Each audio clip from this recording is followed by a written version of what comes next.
പ്രിയപ്പെട്ട ദൈവമക്കളെ, നിങ്ങൾക്കെല്ലാവർക്കും വചനദീപ്തിയിലേക്ക് സ്വാഗതം. ഇന്ന് നമ്മൾ ചിന്തിക്കുന്നത് അനുതപിക്കുന്ന പാപിയെക്കുറിച്ച് സ്വർഗത്തിലേറെ സന്തോഷമുണ്ടാകുമെന്ന തിരുവചനം ഓർക്കുമ്പോൾ, അനുതാപം ആവശ്യമില്ലാത്ത 99 നീതിമാന്മാരെക്കുറിച്ച് എന്നതിനേക്കാൾ അനുതപിക്കുന്ന ഒരു പാപിയെക്കുറിച്ച് സ്വർഗത്തിൽ ഏറെ സന്തോഷമുണ്ടാകും. പ്രിയപ്പെട്ടവരെ, കത്തോലിക്ക തിരുസഭയുടെ അനുരഞ്ജനത്തിൻ്റെ കൂദാശ, ഈ കൂദാശയുടെ മഹത്വം നമ്മൾ തിരിച്ചറിയാതെ പോകുന്നു.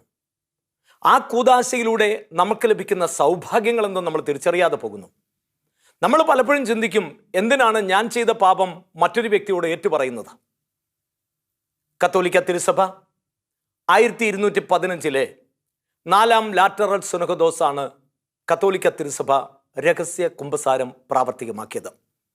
അന്നുവരെയുള്ള കാലഘട്ടങ്ങളിൽ ഞാനൊരു പാപം ചെയ്തിട്ടുണ്ടെങ്കിൽ ആ പാപത്തിൻ്റെ മോചനത്തിന് വേണ്ടി ഇടവക ജനത്തിൻ്റെ മധ്യത്തിൽ നിന്നുകൊണ്ട്, ഇടവകയുടെ പള്ളിയുടെ മധ്യഭാഗത്ത് നിന്നുകൊണ്ട് ഞാൻ ചെയ്ത അപരാധങ്ങൾ അവിടെ നിന്നുകൊണ്ട് ഏറ്റുപറയുമ്പോൾ അൾത്താരയിൽ നിൽക്കുന്ന പുരോഹിതൻ കേട്ട് അതിന് ആശീർവാദം കൊടുക്കുമ്പോൾ അത് ആ ഇടവകയിലുള്ള സകലമാന ജനങ്ങൾ കേൾക്കുകയാണ്.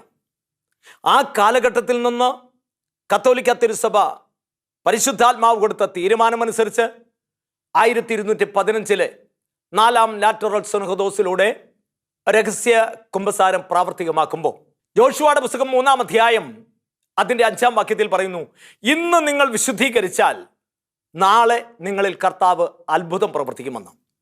വിലാപങ്ങളുടെ പുസ്തകം 3-ാം അധ്യായം അതിൻ്റെ 40-ാം തിരുവചനം പറയുന്നു, നമുക്ക് നമ്മുടെ വഴികൾ സൂക്ഷ്മമായി പരിശോധിക്കാം, എവിടെയാണ് കാലിടറിയെന്ന് നമുക്ക് കണ്ടെത്താം. കുറ്റമേറ്റു പറഞ്ഞുകൊണ്ട് ദൈവാനുഗ്രഹം സ്വന്തമാക്കുവാൻ ദൈവം തന്നിരിക്കുന്ന ഈ അനുഗ്രഹത്തെക്കുറിച്ച് നമ്മൾ ചിന്തിക്കുമ്പോൾ, പ്രിയപ്പെട്ട ദൈവമക്കളെ, വിശുദ്ധ ഫൗസ്റ്റീനാമ്മയോട് ദൈവം തമ്പുരാൻ പറഞ്ഞ വലിയൊരു കാര്യമുണ്ട്. നീ കുമ്പസാരക്കൂട്ടിലേക്ക് വരുമ്പോൾ, അന്ന് സമരിയാക്കാരി സ്ത്രീ നട്ടുച്ച നേരത്ത് വെള്ളം കോരാൻ യാക്കോബിന്റെ കിണറിന്റെ കരയിൽ എത്തുമെന്ന് അറിഞ്ഞ് അവൾ വരുന്നതിന് മുൻപ് അവളെ അന്വേഷിച്ചു വന്ന ആ കർത്താവ് ആ കിണറിന്റെ കരയിൽ ഇരുന്നത് പോലെ, ഇന്ന് നീ കുമ്പസാരക്കൂട്ടിനെ സമീപിക്കുമ്പോൾ ആ ഊറാല ധരിച്ച പുരോഹിതൻ ആ കൂട്ടിലിരിക്കുമ്പോൾ, ഊറാല ധരിച്ചു കഴിഞ്ഞാൽ നിത്യ പുരോഹിതനായ ഈശോയായിട്ട് മാറി. നീ തിരിച്ചറിഞ്ഞുവോ നീ പറഞ്ഞ പാപങ്ങൾ ഈശോയുടെ സന്നിധിയിലാണെന്ന്? പ്രിയപ്പെട്ടവരെ, 8 ലക്ഷത്തോളം വരുന്ന അനുയായികളെ നയിച്ചു കൊണ്ടിരുന്ന പ്രോട്ടസ്റ്റന്റ് മതവിഭാഗത്തിൽപ്പെട്ട വ്യക്തിയായിരുന്നു ന്യൂമാൻ. 8 ലക്ഷം അനുയായികളാണ് അദ്ദേഹത്തിനുള്ളത്. ഒരു മാസം അദ്ദേഹത്തിന് അവരുടെ സഭ കൊടുത്തിരുന്ന പ്രതിഫലം $40 മില്യൺ ഒരു മാസം അദ്ദേഹത്തിന് പ്രതിഫലമായിട്ട് കൊടുത്തുകൊണ്ടിരുന്നത്. അങ്ങനെ പ്രതിഫലം പറ്റിക്കൊണ്ടിരിക്കുന്ന വ്യക്തി ആ കത്തോലിക്ക തിരുസഭയ്ക്ക് വിരുദ്ധമായിട്ടും പ്രോട്ടസ്റ്റന്റ് മതവിഭാഗങ്ങളുടെ വളർച്ചയ്ക്കും വേണ്ടിയിട്ട് ധാരാളം ഗ്രന്ഥങ്ങളൊക്കെ എഴുതി. ഒരു സുപ്രഭാതത്തിൽ ആ മനുഷ്യൻ പറയാണ്, കത്തോലിക്ക തിരുസഭയിൽ അനുഗ്രഹത്തിന്റെ കാറ്റ് എന്ന് പറഞ്ഞിട്ട് പെട്ടെന്ന് തിരുത്തി, അല്ല, അനുഗ്രഹത്തിന്റെ തീക്കാറ്റ് വീശുന്നത് ഞാൻ കണ്ടു. അതാരംഭിച്ചത് കുമ്പസാരക്കൂട്ടിൽ നിന്നാണ്. കുമ്പസാരക്കൂട്ടിൽ നിന്ന് ആരംഭിച്ച തീക്കാറ്റ് ആ ഇടവക മുഴുവൻ വ്യാപിച്ച് ഇടവകയുടെ പരിസരങ്ങളിലേക്ക് അത് വ്യാപിക്കുന്നത് ഞാൻ കാണുന്നു. അതുവഴി അനേകായിരങ്ങൾക്ക് വലിയ സൗഖ്യവും സമാധാനവും സന്തോഷവും കൊണ്ട് നിറയുന്ന കാഴ്ച ഞാൻ കാണുന്നു എന്ന് പറഞ്ഞപ്പോൾ 2 ലക്ഷത്തോളം വരുന്ന അനുയായികൾ അദ്ദേഹത്തോട് എതിർത്തു. എന്നാൽ കത്തോലിക്ക തിരുസഭയിലേക്ക് അദ്ദേഹം തിരിച്ചു വരുവാൻ തീരുമാനമെടുത്തപ്പോൾ നമ്മുടെ പിതാക്കന്മാര് അദ്ദേഹത്തിന് അവസരം കൊടുത്തു എന്ന് മാത്രമല്ല, അദ്ദേഹം അവരുടെ സഭയിലെ ഏതവസ്ഥയിൽ നിന്നോ അതേ അധികാരത്തോടു കൂടി കത്തോലിക്ക തിരുസഭ സ്വീകരിച്ചു എന്ന് മാത്രമല്ല, വിശുദ്ധ കുർബാന കുമ്പസാരം കഴിഞ്ഞ് ആ കുമ്പസാരക്കൂട്ടിൽ നിന്ന് ആ വന്ന മനുഷ്യൻ വിശുദ്ധ കുർബാന സ്വീകരിച്ചുകൊണ്ട് പറയുകയാണ്, ഞാൻ എൻ്റെ അപ്പൻ്റെ ഭവനത്തിലേക്ക് ഉള്ള മടക്കയാത്രയായിരുന്നു കത്തോലിക്ക തിരുസഭയിലേക്കുള്ള എൻ്റെ തിരിച്ചുവരവെന്ന്. തിരിച്ചറിയപ്പെട്ടവരെ, സാധാരണക്കാരനല്ല പറഞ്ഞത്. ആ സാധാരണക്കാരനല്ല പറഞ്ഞത്. ഒരു 6 ലക്ഷത്തോളം വരുന്ന അനുയായികളുമായിട്ടാണ് അദ്ദേഹം ആ കത്തോലിക്ക തിരുസഭയിലേക്ക് വന്നത്. 2 ലക്ഷം പേര് അദ്ദേഹത്തോട് വിഘടിച്ചു. എന്നാൽ കത്തോലിക്ക തിരുസഭ അദ്ദേഹത്തെ സ്വീകരിച്ചു കഴിഞ്ഞപ്പോൾ അദ്ദേഹം എഴുതി, നിത്യമാം പ്രകാശമേ നയിക്കുകെന്നെ നീ, ചുറ്റിലും ഇരുൾ പരന്നിടുന്ന വേളയിൽ അന്ധകാര പൂർണമായ രാത്രിയാണു പോൽ, നിൻ ഗൃഹത്തിൽ നിന്നുമേറെ ദൂരെയാണു ഞാൻ. നീ നയിക്കുക നാഗദീപമേ, നിൻ പ്രകാശധാര തൂകി നീ നയിക്കുക. ലോകമേറ്റുപാടി ഈ ഗാനം നല്ല കുമ്പസാരം നടത്തി വിശുദ്ധ കുർബാന സ്വീകരിച്ചു കഴിഞ്ഞ ആ മനുഷ്യൻ എഴുതിയ ഗാനമാണ് നിങ്ങളിപ്പോൾ കേട്ടത്. ഇത് ലോക ജനത ഏറ്റുപാടി എന്നുള്ളതാണ്. പ്രിയപ്പെട്ടവരെ, ഈ കുമ്പസാരം എന്ന് പറയുന്ന കൂദാശ ഇതൊരു ഏറ്റുപറച്ചിലിന്റെ കൂദാശയാണ്, ഇതൊരു അനുരഞ്ജനത്തിന്റെ കൂദാശയാണ്, ഇത് ഒരു മാനസാന്തരത്തിന്റെ കൂദാശയാണ്, ഇത് ഒരു അഭിഷേകത്തിന്റെ കൂദാശയാണ്. ഈ കൂദാശയെ അതിൻ്റെതാകുന്ന പുണ്യത്തോടുകൂടി സമീപിക്കുമ്പോൾ നിന്റെ നിരവധിയായ പാപങ്ങൾ പൊറുക്കപ്പെടുകയാണ്, നിന്റെ നിരവധിയായ ദുഃഖങ്ങൾക്ക് വിരാമമിടുകയാണ്. സക്കറിയാ പ്രവാചകൻ 1-ാം അധ്യായം അതിന്റെ 3-ാം തിരുവചനം പറയുന്നു, എൻ്റെ സന്നിധിയിലേക്ക് മടങ്ങി വരുവിൻ, ഞാനും നിങ്ങളുടെ അരികിലേക്ക് മടങ്ങി വരാം. അതെ, അവൻ വിളിക്കുകയാണ്. നീ അവൻ്റെ അരികിലേക്ക് വരുമ്പോൾ അവനും നിന്നെ തേടി വരികയാണ്. നല്ല കുമ്പസാരത്തിലൂടെ രക്ഷയിലേക്ക് നയിക്കപ്പെട്ട എത്രയെത്ര വ്യക്തികൾ, എത്രയെത്രയോ ഭാഗ്യവാന്മാര്. ഓർക്കണം പ്രിയപ്പെട്ടവരെ, ഒരിക്കൽ പോലും ഒരു പുരോഹിതന്റെ അടുത്ത് നീ കുമ്പസാരിച്ചാൽ നിങ്ങൾ പലപ്പോഴും ചിന്തിക്കും, ഞാൻ ഈ പാപം എങ്ങനെയാ ഈ കൊച്ചു വൈദികനോട് പറയുക, എൻ്റെ മകൻ്റെ പ്രായം പോലും ഇല്ലാത്ത വൈദികനോട് എങ്ങനെ പറയുമെന്നൊക്കെ നമ്മൾ പലപ്പോഴും ചിന്തിക്കാറുണ്ട്. ഇത് പിശാച് തരുന്ന ചിന്തയാ. അല്ല പ്രിയപ്പെട്ടവരെ, അവിടെ ഇരിക്കുന്ന പുരോഹിതനല്ല, കേവലം ഒരു അച്ഛനല്ല അവിടെ ഇരിക്കുന്നത് സർവശക്തനായ മിശിഹ തന്നെയാണെന്ന് ഓർക്കണം.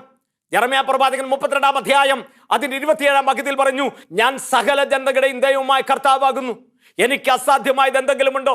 നിന്റെ അസാധ്യമായ കാര്യങ്ങളെ സാധ്യമാക്കാൻ മക്കൾ പരീക്ഷയ്ക്ക് കടന്നു പോകുമ്പോൾ, മക്കൾ ഇന്റർവ്യൂവിന് കടന്നു പോകുമ്പോൾ, നിങ്ങളുടെ കുടുംബത്തിൽ എന്തെങ്കിലും ഒരു നല്ല കാര്യത്തിന് പോകുമ്പോൾ, എൻ്റെ മക്കളെ, നിങ്ങളൊരു നല്ല കുമ്പസാരം നടത്തി ദൈവസന്നിധിയിൽ നിന്ന് അനുഗ്രഹം വാങ്ങി നിങ്ങളുടെ മക്കൾക്കും നിങ്ങളുടെ ദേശത്തിന് നിങ്ങൾ അനുഗ്രഹമാകുവാൻ ശ്രമിക്കുക.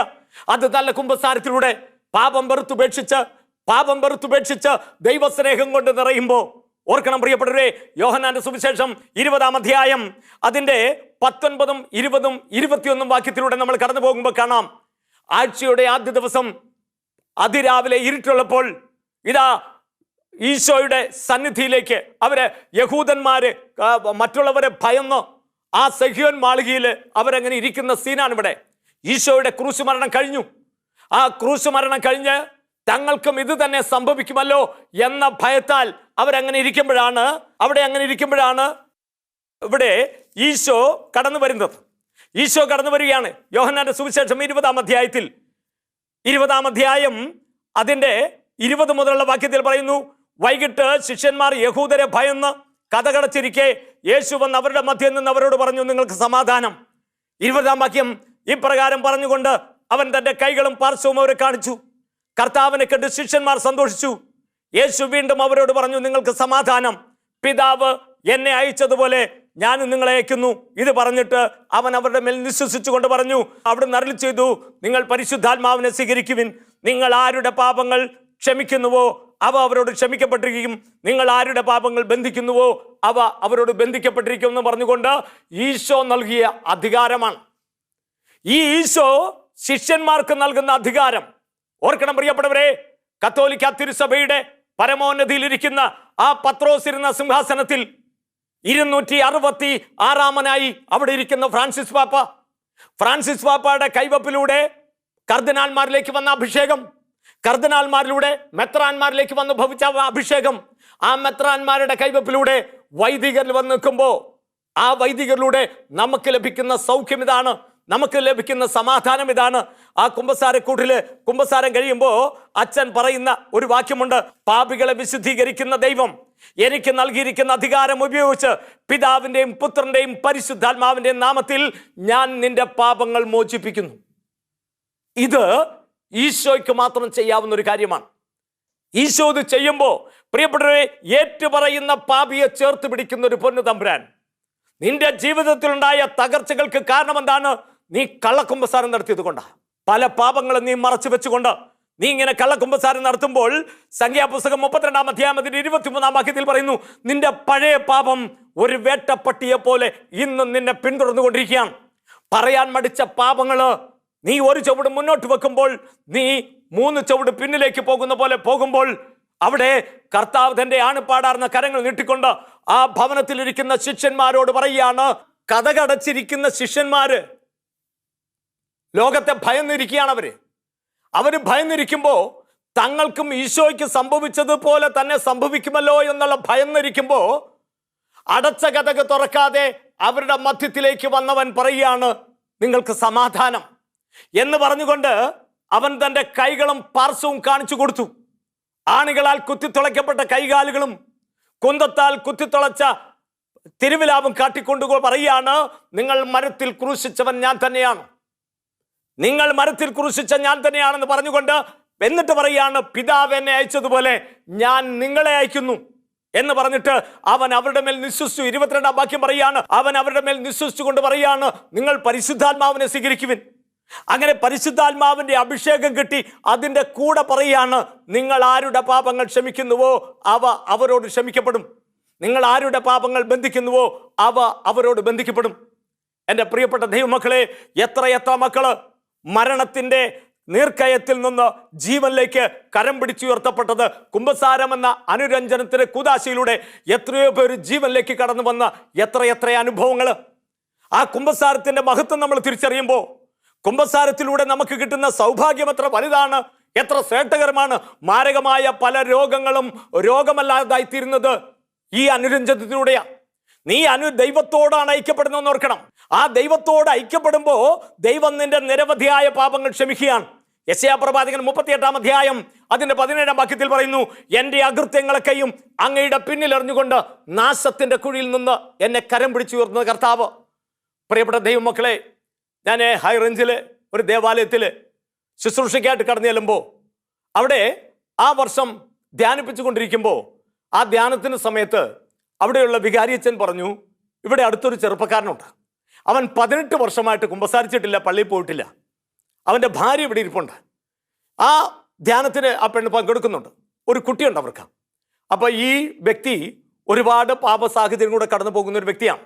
ആ വ്യക്തിയുടെ പേരൊന്നും ഞാനിവിടെ പറയാൻ ഉദ്ദേശിക്കുന്നില്ല, ഇടവകയെക്കുറിച്ചും ഞാൻ പറയുന്നില്ല, പരസ്യമായിട്ട് ആക്കണ്ടല്ലോ എന്ന് വിചാരിച്ച് പറയാതിരിക്കുക. അപ്പോഴാ ഇടവകയിൽ ചെന്നപ്പോൾ ഇയാളുമായിട്ടൊന്ന് സംസാരിക്കണമെന്ന് പറഞ്ഞു. അങ്ങനെ രാത്രി 10 മണിക്ക് ധ്യാനമെല്ലാം കഴിഞ്ഞിട്ട് ഭക്ഷണമെല്ലാം കഴിഞ്ഞിട്ട് ഞങ്ങൾ അച്ഛൻ ഉൾപ്പെടെ എൻ്റെ ടീം അംഗങ്ങളെല്ലാവരും കൂടെ ഈ ചെറുപ്പക്കാരനെ കാണാൻ ചെല്ലുക. ഓർക്കണം, ഈ ചെറുപ്പക്കാരൻ അവിടെ ഒരുപാട് തിന്മ പ്രവർത്തിച്ചിട്ടുള്ള ആളാണ്. ഈ മനുഷ്യനെ പല തിന്മയ്ക്കും അടിമയായിക്കൊണ്ട് അവിടെ ആ നാട്ടിൽ പല പ്രശ്നങ്ങളുണ്ടായി. അവിടെ വൈദികർക്കെതിരെ ഒരുപാട് പ്രശ്നങ്ങൾ ഈ മനുഷ്യൻ ഉണ്ടാക്കിയിട്ടുണ്ട്. അവിടെയുള്ള ചില വൈദികർ പോകാൻ നേരത്ത് ഇവൻ എല്ലാവർക്കും കള്ളം മേടിച്ചു കൊടുത്ത് മറ്റുള്ളവർ പടക്കം പൊട്ടിച്ച് ആഘോഷിച്ചു. അങ്ങനെയൊരു ചെറുപ്പക്കാരൻ ഇവൻ്റെ ജീവിതത്തിൽ ഉണ്ടായിരുന്ന വീട് സ്ഥലമെല്ലാം പോയി വാടകപ്പുര താമസിക്കുന്നു. അങ്ങനെ ഇരിക്കുമ്പോൾ ഈ പെണ്ണിൻ്റെ വീട്ടിൽ നിന്ന് ഒരുപാട് സഹായങ്ങൾ കിട്ടി. ഇതെല്ലാം ദൂർത്തടിച്ച്, ചെറിയ തരത്തിലുള്ളൊരു കോൺട്രാക്ടറാണ്. അപ്പോൾ ഇതെല്ലാം ദൂർത്തടിച്ചു. കണ്ട പെണ്ണുങ്ങളുടെ പുറകെയൊക്കെ പോയി കണ്ടമാനം പൈസയൊക്കെ ചെലവഴിച്ചു. ഉള്ളതെല്ലാം നഷ്ടപ്പെട്ടു. ആ പെണ്ണിൻ്റെ വീട്ടുകാർ ഇവരെ സഹായിക്കാതെയായി. അങ്ങനെ ഈ പെണ്ണ് ഒറ്റപ്പെട്ടു പോയൊരവസരത്തിലാണ് നമ്മുടെ ധ്യാനം അവിടെ നടക്കുക. ആ ധ്യാനത്തിൽ പങ്കെടുത്ത് അങ്ങനെ ഈ പെണ്ണും കൂടെ അച്ഛനോട് പറഞ്ഞത് കൊണ്ട് അച്ഛനും ഞങ്ങൾ എല്ലാവരും കൂടെ പോയി ഈ മനുഷ്യനുമായിട്ട് സംസാരിച്ചു. വെളുക്കുന്നവരെ സംസാരിച്ചു. ആ സംസാരിച്ചിട്ട് നമ്മൾ എന്തു പറഞ്ഞാലും അതിനൊക്കെ മറുപടി അവൻ്റെ കയ്യിലുണ്ട്. അവനിതൊന്നും അത്ര വലിയ പാപമല്ല. ഇത് കഴിഞ്ഞിട്ട് ഞങ്ങൾ അവിടെ നിന്ന് ധ്യാനമൊക്കെ കഴിഞ്ഞ് പോന്നു. ഇവനെ കിട്ടിയില്ല, ഇവൻ പള്ളിയിലൊന്നും വന്നില്ല. പ്രിയ സഹോദരങ്ങളെ, പിറ്റേ വർഷവും അതേ നാളിൽ ഞങ്ങളെ തന്നെ അവിടെ ധ്യാനത്തിന് വിളിച്ചു. ആ ധ്യാനത്തിന് അവിടെ ചെന്ന് അച്ഛനുമായിട്ടൊക്കെ വൈകുന്നേരം ഇങ്ങനെ സംസാരിച്ചുകൊണ്ടിരിക്കുമ്പോൾ അച്ഛൻ്റെ അടുത്തേക്ക് ഞാൻ ചോദിച്ചു, അച്ഛാ ഇന്ന പോലെ ആ കുടുംബത്തിൻ്റെ കാര്യം എന്തായി? അത് ചോദിച്ചുകൊണ്ടിരിക്കുമ്പോൾ അച്ഛൻ പറഞ്ഞു, അത് വലിയ പരിതാപകരമായി ബ്രദറെ. അന്ന് ബ്രദറിലെ പറഞ്ഞത്, നിനക്കൊരു കുഞ്ഞിനെ കൂടെ തരുന്നുവെന്ന് കർത്താവ് പറഞ്ഞു എന്ന്. എൻ്റെ ബ്രദർ പോയി ഏതാണ്ട് ഒരു മാസം കഴിഞ്ഞപ്പോൾ അവൾക്ക് വിശേഷമാണെന്ന് അറിയുന്നത് ഇവർ താമസിക്കുന്ന കടമുറിയിൽ അന്ന് രാത്രിയിലെ 11 മണിക്കാണ് ഈ ചെറുപ്പക്കാരൻ ജോലി കഴിഞ്ഞിട്ട് വന്ന് ഇവർ രണ്ടുപേരും കൂടെ ഭക്ഷണമെല്ലാം കഴിച്ച് കിടന്നു. പിറ്റേ ദിവസം രാവിലെ ഇവൻ എഴുന്നേക്കാൻ താമസിച്ചു. അതനുസരിച്ച് കൊച്ചിനെയും നേഴ്സറിയിലേക്ക് വിട്ടതിന് ശേഷം ഇവർ ഭക്ഷണമൊക്കെ കുറിച്ച് രണ്ടുപേരും കൂടെ ഭക്ഷണം കഴിച്ചുകൊണ്ട് ഭാര്യയും ഭർത്താവും കൂടെ കഴിച്ചുകൊണ്ടിരിക്കുമ്പോൾ തൊട്ടടുത്ത് പോസ്റ്റ് ഓഫീസിൽ നിന്ന് പോസ്റ്റ്മാൻ കൊണ്ടുവന്ന് ഒരു പേപ്പർ കൊടുത്തു. ഈ പേപ്പർ ഇവിടെ ഒപ്പിട്ട് വാങ്ങിച്ചു. എടുത്തു നോക്കുമ്പോൾ എന്താണ്, ഇവരുടെ ഡൈവോഴ്സിന് വേണ്ടിയിട്ടുള്ള വക്കീൽ നോട്ടീസാണ് വന്നിരിക്കുന്നത്. ഓർക്കണം, കൂടെ വസിക്കുന്ന ഭർത്താവ് അവൾ പോലും അറിയാതെ അവൾക്കെതിരെ കേസ് കൊടുത്തിരിക്കുന്നു, ഡൈവോഴ്സിന് നോട്ടീസ് കൊടുത്തിരിക്കുന്നു. ഈ നോട്ടീസ് കൈപ്പറ്റി ഈ പെണ്ണത് വായിച്ചു നോക്കി. ഇവൾ ബോധം കെട്ട് വീണു. അത്യാവശ്യം വിദ്യാഭ്യാസമൊക്കെ ഉള്ള ഒരു പെണ്ണ. ഇവളവിടെ ബോധം കെട്ട് വീണു. ഇവൻ തന്നെ അവളെ വാരി എടുത്തുകൊണ്ട് ഒരു ഓട്ടോറിക്ഷയിൽ കയറ്റി തൊട്ടടുത്തൊരു ആശുപത്രി കൊണ്ടുവന്നു. അവിടെ ചെന്നപ്പോഴാണ് ഡോക്ടർ പറയുന്നത് ഇവൾ പ്രഗ്നൻ്റ് ആണ്. പ്രഗ്നൻ്റ് ആണെന്ന് മാത്രമല്ല, ഇവൾക്ക് ഈ പിന്നീടുള്ള സമയത്ത് ഇച്ചിരി കോംപ്ലിക്കേഷൻ ഉണ്ട്. അങ്ങനെ ആശുപത്രിയിൽ അഡ്മിറ്റ് ചെയ്തിരിക്കുന്നു. ആശുപത്രിയിൽ അഡ്മിറ്റ് ചെയ്തിരിക്കുമ്പോൾ ആശുപത്രിയിൽ തന്നെ കാര്യങ്ങളെല്ലാം നടക്കുന്ന സമയത്ത് നമ്മൾ ധ്യാനത്തിന് വേണ്ടി അവിടെ ചെന്നിരിക്കുന്നു. ധ്യാനത്തിന് വേണ്ടി അവിടെ ചെന്ന ആ സമയത്ത് ഇവിടെ പ്രസവത്തിൻ്റെ 2 ഡേറ്റ് ഒക്കെ അടുത്തിരിക്കുകയാണ്. അപ്പോൾ അച്ഛനോട് ഈ പെണ്ണ് പറഞ്ഞിട്ട് എന്നോട് അങ്ങോട്ടും ചെല്ലുന്ന കാര്യം പറഞ്ഞു. അങ്ങനെ ചെല്ലുന്ന കാര്യം പറഞ്ഞിട്ട് അച്ഛൻ തന്നെ ഒരു ഓട്ടോറിക്ഷ പറഞ്ഞ് എന്നെ ആശുപത്രിയിലേക്ക് കൊണ്ടാക്കി. ഞാനിവിടുന്ന് ആശുപത്രിയിൽ ചെന്നു. ഇവളെ അഡ്മിറ്റ് ചെയ്തിരിക്കുന്ന മുറിയിലേക്ക് കടന്നു ചെന്നു. മുറിയിലേക്ക് കടന്നു ചെല്ലുമ്പോൾ സിസ്റ്റർമാർ നടത്തുന്നൊരു ആശുപത്രിയാണ്. അവിടെയുള്ള ഒട്ടുമിക്ക സിസ്റ്റർമാർക്കും എന്നെ അറിയാം. അങ്ങനെ ഞാൻ സിസ്റ്റർമാർ എന്നെ കൊണ്ടുവന്ന് ഇവരുടെ മുറി കൊണ്ടുവന്നാക്കി. അപ്പോൾ ഞാൻ ഇവിടുന്ന് അവിടെ ചെല്ലുമ്പോൾ ഭർത്താവ് അടുത്തിരിപ്പുണ്ട്, ഇവരുടെ കുട്ടി അടുത്തിരിപ്പുണ്ട്. അങ്ങനെ അടുത്ത് നിന്ന് സംസാരിച്ചുകൊണ്ടിരിക്കുമ്പോൾ ഇപ്പോൾ 5 ദിവസമായിട്ട് ഇവിടെ കുഞ്ഞിന് അനക്കമില്ലെന്നാണ് ഡോക്ടർമാർ പറഞ്ഞിരിക്കുന്നത്. ഒന്നെന്ന് തുടങ്ങിയപ്പോൾ മുതൽ ആശുപത്രിയിലെ പരിചരണത്തിലാണ് ഈ പെൺകുട്ടി. പക്ഷേ ഇവളെ സംബന്ധിച്ച് ഇവൾക്ക് മാനസികമായിട്ട് ഒരുപാട് പ്രശ്നമുണ്ട്. മാത്രമല്ല തല താത്തി കാല് പൊക്കി വെച്ചിരിക്കുകയാണ്. കാരണം പ്ലാസൻ്റ ഇല്ല, കുട്ടിക്ക് തൂക്കക്കുറവുണ്ട്, കൊച്ചിൻ്റെ തല വലുതാണ്. ഈ കുഞ്ഞ് ജനിച്ചു കഴിഞ്ഞാൽ ഒരു മന്ദബുദ്ധിയായിരിക്കും എന്നാണ് ഡോക്ടർമാർ വിധിച്ചിരിക്കുന്നത്. അതിൻ്റെ ഫോട്ടോസൊക്കെ അവരുടെ കയ്യിലുണ്ട്. ഇവളാകെ മാനസികമായൊരവസ്ഥയില്ല. ഇവളെന്നോട് ചോദിച്ചു, ബ്രദറെ, ഇങ്ങനെയുള്ളൊരു കുഞ്ഞിനെയാണോ എനിക്ക് തന്നത്? ഇങ്ങനെയുള്ളൊരു കുഞ്ഞിനെയാണോ എനിക്ക് തന്നത്? ആ പെണ്ണ് ഇങ്ങനെ കരയുമ്പോൾ ഞാൻ പറയും, ഇങ്ങനെ ഇരിക്കുന്ന അവസരത്തിൽ കൊച്ച് കരയാതെ. ഞാൻ പറഞ്ഞു, അവളെ സമാധാനിപ്പിച്ചു. അപ്പോഴവൾ പറഞ്ഞു, എനിക്ക് പേഴ്സണലായിട്ട് സംസാരിക്കണമെന്നോ. ഉടനെ ഞാൻ പറഞ്ഞാൽ നിങ്ങൾ സംസാരിക്കും. ഞാൻ പറഞ്ഞു, നീ അവിടെ ഇരിക്കേ. അല്ല, അവൾ പറഞ്ഞു, എനിക്ക് വ്യക്തിപരമായിട്ട് സംസാരിക്കണം. അങ്ങനെ സംസാരിച്ചു കഴിഞ്ഞപ്പോൾ ഉണ്ടായ ദുരന്തങ്ങൾ, ഇവൾ അനുഭവിക്കുന്ന ദുരന്തങ്ങൾ, ഇവൾ അനുഭവിക്കുന്ന ശാരീരികമായ വ്യഥകൾ ഒക്കെ പറഞ്ഞുകൊണ്ടിരിക്കുമ്പോൾ കുറേ കഴിഞ്ഞ് ഇതെല്ലാം കഴിഞ്ഞപ്പോൾ ഇവനെ വിളിച്ച് ഇവനുമായിട്ട് ഇങ്ങനെ സംസാരിച്ചുകൊണ്ടിരുന്നപ്പോൾ ഞാൻ ചോദിച്ചു, നിനക്ക് തൃപ്തിയായില്ലേ? നിനക്ക് തൃപ്തിയായില്ലേ? ഇതിനിടയ്ക്ക് ഇവനുമായിട്ട് ഈ പെണ്ണിനും ഇവനെയും കൂടി ഇരുത്തി സംസാരിച്ചു കൊണ്ടിരിക്കുമ്പോൾ ആദ്യമേ കാണുന്നത് ഒരു സുന്ദരിയായ ഒരു പെൺകുട്ടി. അവളിങ്ങനെ കൈകുത്തി എഴഞ്ഞു നടക്കുന്ന ഒരു അവസ്ഥയിൽ കണ്ടു കഴിഞ്ഞപ്പോൾ ഞാൻ ഇവനോട് ചോദിച്ചു, ആരാണ് ഈ പെണ്ണ്? അവൻ പറഞ്ഞ അറിയില്ല. വീണ്ടും കവിളത്ത് മറുകുള്ള ചുരുണ്ട മുടിയുള്ള ആ പെൺകുട്ടിയുടെ ലക്ഷണങ്ങൾ മുഴുവൻ പറഞ്ഞു കഴിഞ്ഞപ്പോൾ അവന് മനസ്സിലായി. അത് കഴിഞ്ഞ് വീണ്ടും അടുത്തത് കാണിക്കുന്നത് കുറ്റിമുടിയുള്ള നല്ല കട്ടയായിട്ടുള്ള ശരീരം, അങ്ങനെയുള്ള ചെറുപ്പക്കാരനെ കാണിക്കുക. ഇയാളുടെ പേരുൾപ്പെടെ തന്നു കഴിഞ്ഞപ്പോൾ എന്താണ് ഈ ചെറുപ്പക്കാരനും ഈ പെണ്ണുമായിട്ടുള്ള ബന്ധം എന്താണെന്ന് ചോദിച്ചപ്പോൾ പറയുകയാണ്, ഈ പെണ്ണിന് ഇവിടെ വികലാംഗ കോട്ടായിൽ സർക്കാരിൻ്റെ ഒരു ജോലി വന്നു. ജോലി സാങ്ഷനായപ്പോൾ ഇവനും ആ അത്യാവശ്യം രാഷ്ട്രീയ സ്വാധീനമൊക്കെ ഉള്ളത് കൊണ്ട് ഇവൻ്റെ അനുജൻ്റെ രൂപമാണ് ഈ കാണിച്ചത്. അനുജൻ്റെ ഇടത്തെ കൈയിലെ മോതിര വിരലിൻ്റെ ഒരല്പം നഖത്തോട് ചേർന്ന് കട്ടായിപ്പോയി ചക്കവട്ടിയപ്പോൾ. അതുകൊണ്ടുപോയി വില്ലേജ് ഓഫീസറുടെ അടുത്ത് നിന്ന് വികലാംഗനാണെന്നുള്ള സർട്ടിഫിക്കറ്റ് ഉണ്ടാക്കി ഈ പെൺകുട്ടിക്ക് കിട്ടേണ്ടുന്ന തൊഴിൽ ഇവൻ അനിയന് സ്വന്തമാക്കി കൊടുത്തു. ഓർക്കണം പ്രിയപ്പെട്ടവരെ, നിന്റെ പഴയ പാപം ഒരു വേട്ടപ്പട്ടിയെ പോലെ നിന്നെ പിന്തുടർന്നുള്ള തിരുവചനം ഓർക്കുമ്പോൾ ഇന്ന് എന്ത് പറ്റി? ജീവിതത്തിൽ ഡോക്ടർമാർ പറയുകയാണ്, ഈ മന്ദബുദ്ധിയായ വായിൽ നിന്ന് ഈളാപ്പും വെള്ളവും ഒലിച്ചു കൊണ്ടിരിക്കുന്ന രീതിയിലുള്ള ഒരു കുഞ്ഞാണ് ഇവർക്ക് ജനിക്കാൻ പോകുന്നത്. ഞാൻ പറഞ്ഞു, നീ സഹിക്കണമെന്ന്. നീ ചെയ്തു കൂട്ടിയ അപരാധങ്ങൾക്ക്. അവൻ ചോദിച്ചു, ഞാൻ എന്ത് അപരാധം ചോദിച്ചു? ഞാൻ പറഞ്ഞു, അന്ന് 18 വർഷമായിട്ട് നിനക്ക് കുമ്പസാരിക്കാൻ സാധിച്ചില്ല, ഇന്ന് വർഷം 19ആയി. നിന്റെ കൂടെ കഴിഞ്ഞുകൂടിയ നിന്റെ ജീവിത പങ്കാളിയെ, ദൈവം ദാനമായി തന്ന സമ്മാനമായി തന്ന ജീവിത പങ്കാളിയെ, അവിടെ കൂടെ കിടക്കുന്ന നിമിഷത്തിൽ പോലും നീ വക്കീൽ നോട്ടീസ് അയച്ചിട്ട് ഡൈവോഴ്സിന് വേണ്ടി ശ്രമിച്ച നീചനായ ഒരു മനുഷ്യനാണ് നീ. 2 മക്കബാർ 7:34 പറയുന്നു, പാപിയായ നീച്ച, അങ്ങേറ്റ നികൃഷ്ടനായ മനുഷ്യ, ദൈവമക്കളുടെ നേരെ കരമുയർത്തിയിട്ട് വ്യർത്ഥമായ മോഹങ്ങൾ വെച്ച് ഞെളിയാമെന്ന് നീ കരുതിയോ? നിന്റെ മേൽ ശിക്ഷയുണ്ടാവും. നീ ചെയ്ത അപരാധങ്ങൾ, നീ ചെയ്തു കൂട്ടിയ പാപ വഴികള് ഇതാ നിന്റെ മുൻപിൽ വന്നിരിക്കുകയാണ്. നീ ഇത് അനുഭവിക്കണം. നീ ഇത് അനുഭവിച്ചേ പറ്റൂ. നിന്റെ ആൾക്കാരുടെ മുൻപിൽ ഈ മന്ദബുദ്ധിയായ കുഞ്ഞിനെ കൊണ്ട് നീ നടക്കണം. നീ നാട് നീളെ ചെയ്തു കൂട്ടിയ അപരാധങ്ങൾ ഒന്നും ഞാൻ പറയുന്നില്ല. അതിനു വേണ്ടി അറയ്ക്കുന്ന വെറുക്കുന്ന ഒരുപാട് പാപാവസ്ഥകളിലൂടെ കടന്നുപോയി വൈദികരെ കുറിച്ച് കുറ്റപ്പെടുത്തി, വൈദികരെ കുറിച്ച് പോസ്റ്റ് അടിച്ച്, വൈദികർക്കെതിരെ കന്യാസ്ത്രീകൾക്കെതിരെ എന്തെല്ലാം തിന്മകൾ പ്രഘോഷിച്ച ഒരു വ്യക്തിയാണ്. ഇന്ന് അന്നോ എല്ലാം അനുഭവിച്ച് ചോദിച്ച് മേടിച്ചിരിക്കുക. അനുഭവിക്കാൻ പറഞ്ഞു. ഞാൻ പറഞ്ഞു, നിന്നോടൊന്ന് വാവിട്ട് പറഞ്ഞു എന്നേടെ കുമ്പസാരിക്കാൻ, നിനക്ക് സമയമില്ല. അപ്പോഴിവൻ ചോദിക്കുകയാണ്, അപ്പം ഞാൻ കുമ്പസാരിക്കാത്തത് കൊണ്ടാണോ എനിക്ക് ഈ ദുരന്തമുണ്ടായത്? ഞാൻ പറഞ്ഞു, എന്താ സംശയം? ദൈവാനുഗ്രഹം കടന്നു വരുന്ന സ്ഥലത്ത് കോട്ട കെട്ടി നമ്മൾ നിർത്തിയിരിക്കുകയാണ്. പാപത്തിന്റെ കോട്ട കെട്ടി. യാക്കോബിന്റെ ലേഖനം 1:15 പറയുന്നു, അത് ദുർമോഹം ഗർഭം ധരിച്ച് പാപത്തെ പ്രസവിക്കുന്നു, പാപം പൂർണ്ണ വളർച്ചെത്തുമ്പോൾ മരണത്തെ പ്രാപിക്കുന്നു. റോമാലേഖനം 6:23 പറയുന്നു, പാപത്തിന്റെ വേദന മരണമാണ്, ദൈവത്തിന്റെ ദാനമാകട്ടെ നമ്മുടെ കർത്താവായ യേശു ക്രിസ്തു വഴിയുള്ള നിത്യജീവനാണ്.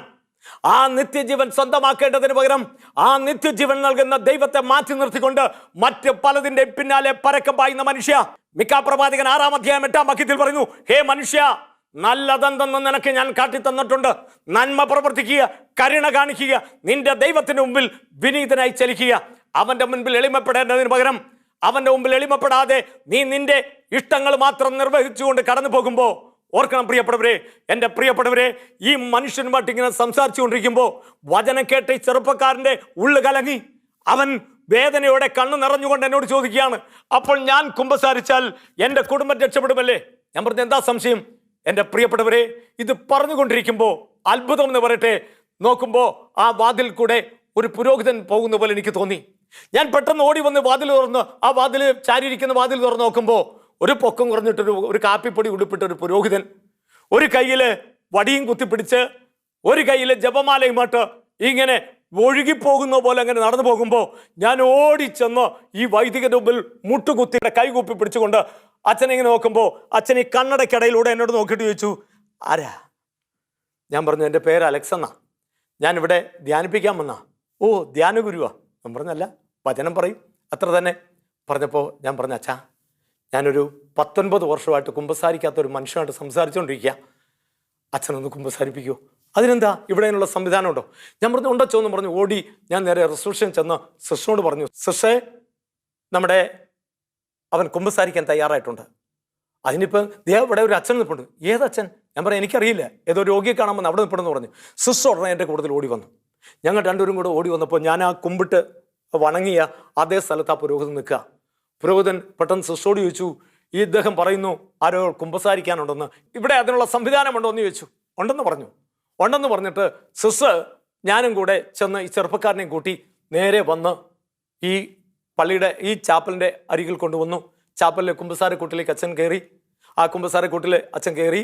അവിടെ ഇവൻ വന്ന് മുട്ടുകുത്തി അങ്ങനെ കുമ്പസാരിക്കുകയാണ്. ഞാനും ഈ സിസ്റ്ററും കൂടെ ആ ചാപ്പൽ, ചെറിയ ചാപ്പല, അതിൻ്റെ വെളിയിൽ ഇങ്ങനെ കരം കോർത്ത് പിടിച്ചുകൊണ്ട്, സർവശക്തനായ ദൈവമേ, ഇവൻ്റെ ഉള്ളു തുറന്ന് ഇവൻ്റെ ഉള്ളിലുള്ളതെല്ലാം പറയുവാൻ നീ അനുവദിക്കണമെന്ന് പറഞ്ഞ് ഇങ്ങനെ ഞങ്ങൾ സ്തുതിച്ച് പ്രാർത്ഥിച്ചുകൊണ്ടിരുന്നു.